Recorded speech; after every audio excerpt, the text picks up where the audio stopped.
سبحان الذي أسرى بعبده ليلا من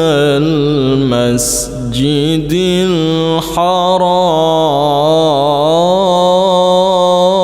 الحرام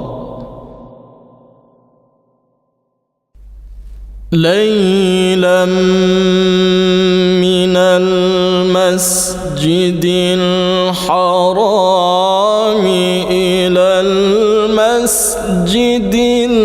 الأقصى الذي باركنا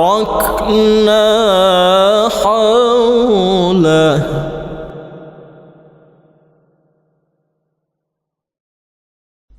الذي باركنا حوله لنريه من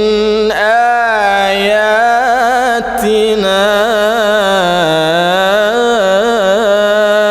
إنه هو السميع البصير